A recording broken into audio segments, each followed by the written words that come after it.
L'Église doit pouvoir donner des ministères, encourager les ministères, encourager les vocations dans l'Église.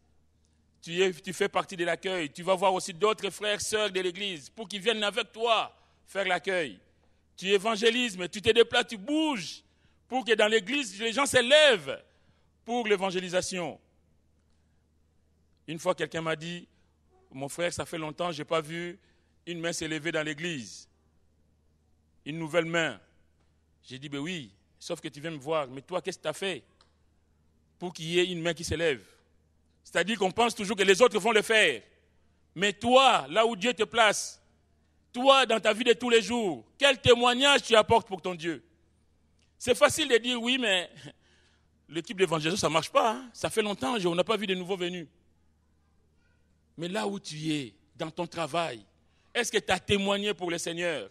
Dans ton école, est-ce que tu as parlé du Seigneur? Dans ta famille, est-ce que tu as invité des gens pour venir écouter le message du salut?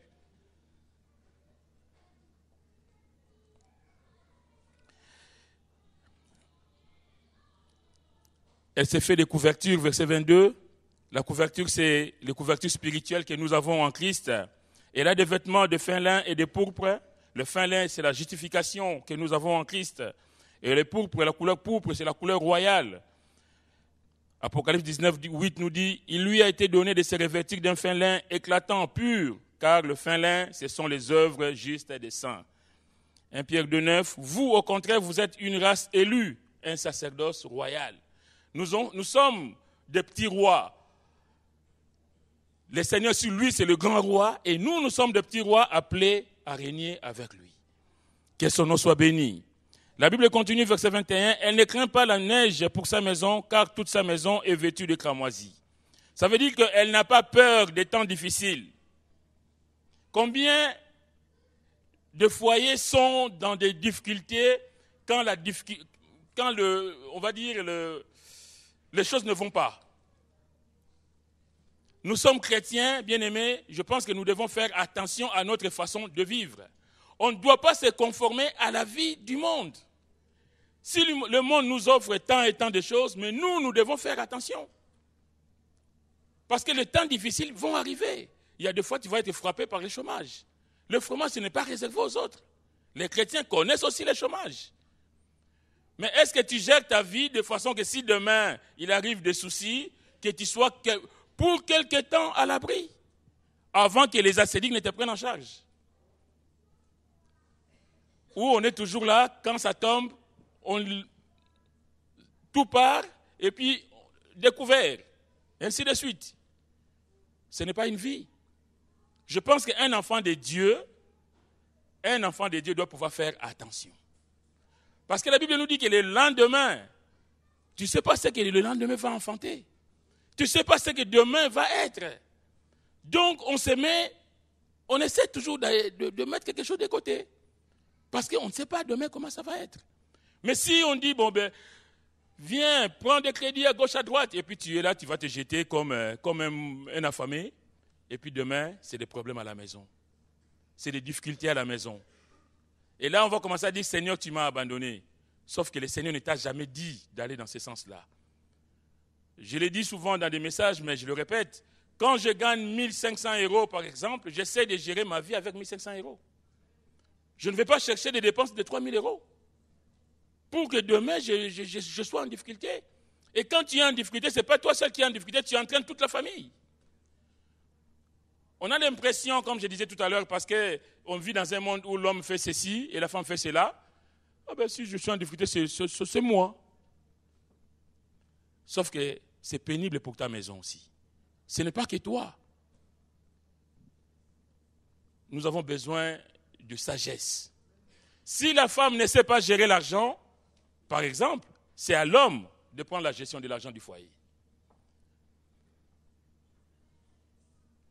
Et si l'homme ne sait pas gérer, c'est la femme qui prend les choses en main. Si tous les deux vous vous mettez bien d'accord, alléluia, que Dieu soit béni. Mais on ne met pas sa famille en difficulté par ses mauvais comportements, par ses convoitises. Tu vas t'acheter une superbe, télé ou parce que tu le veux. Oui, moi je veux ça. Sauf que demain, tu es au chômage et il faut rembourser les crédits. Et puis, patatrac. Et après, c'est les disputes à la maison. Et ça, Dieu n'est pas glorifié. Pourquoi Dieu n'est pas glorifié? Mais parce que dès le départ, Dieu n'a pas été honoré.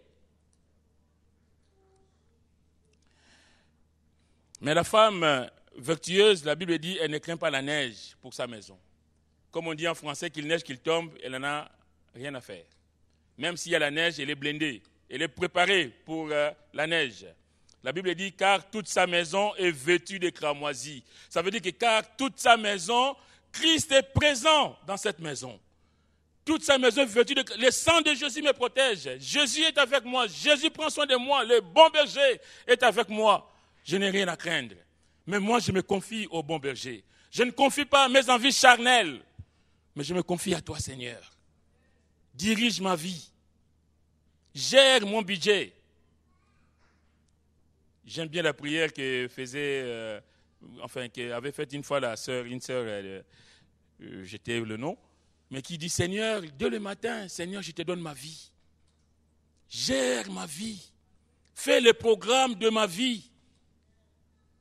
Pourquoi tant et tant de difficultés dans nos vies? Parce que Dieu n'a jamais été aux commandes, tout simplement, de nos vies. Parce que nous faisons les choses tout seuls, charnellement.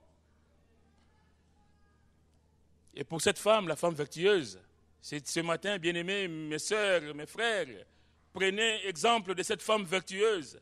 Elle dit qu'il y ait la pluie, qu'il y ait la neige, moi, le cramoisi, le sang de Jésus me couvre. Je suis sous la protection, sous la bénédiction de Dieu. Et quand on est sous la bénédiction de Dieu, bien-aimé, on n'a rien à craindre.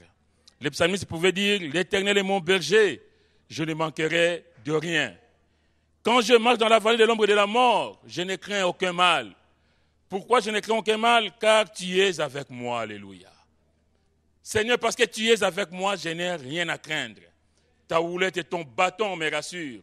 La croix dressée où tu as tout accompli, cette croix me rassure, Seigneur, que tu as la victoire, que tu me donnes tout, que je suis enrichi au travers de cette croix. Là où il y avait la malédiction, Seigneur, tu m'as béni, alléluia.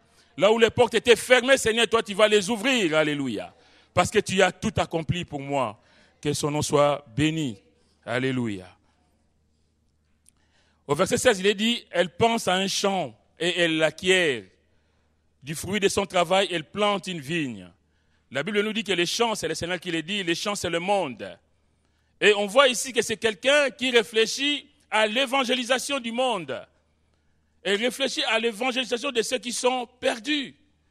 Bien-aimé, la femme vertueuse, l'Église de Jésus-Christ doit avoir des objectifs d'évangélisation.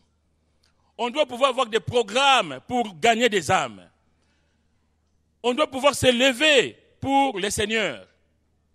Mais est-ce que nous le faisons? Mais en tout cas, cette femme, elle pense à un champ. Quelle ville n'a pas été touchée? Quel endroit n'a pas été arrosé de la parole de Dieu? Quel quartier de Paris nous n'avons pas évangélisé? Elle pense à un champ. Elle pense à un terrain missionnaire. Elle pense à un endroit où le Seigneur va le conduire pour apporter la bonne nouvelle. Et la Bible dit, du fruit de son travail, elle plante une vigne. La vigne, c'est vous et moi. La vigne, c'est la vigne du Seigneur, parce que le Seigneur dit dans Jean 15, verset 1er, « Je suis le vrai cep et mon Père est le vigneron. » Je suis le vrai cep et Dieu, c'est le vigneron. Et nous sommes des sarments attachés à ce cep. Et le souci de cette femme vertueuse, le souci de cette église, on va dire, c'est que les âmes soient arrachées de la mort, que les âmes passent des ténèbres à la lumière. Que Dieu soit béni. L'Église, l'épouse du Christ, doit avoir des projets d'évangélisation pour que d'autres sarments viennent se greffer au divin cep. Au verset 26, elle ouvre la bouche avec sagesse. Elle ouvre la bouche avec sagesse et des instructions aimables sont sur sa langue. La femme vertueuse, elle ouvre la bouche avec sagesse. Il est question de son langage.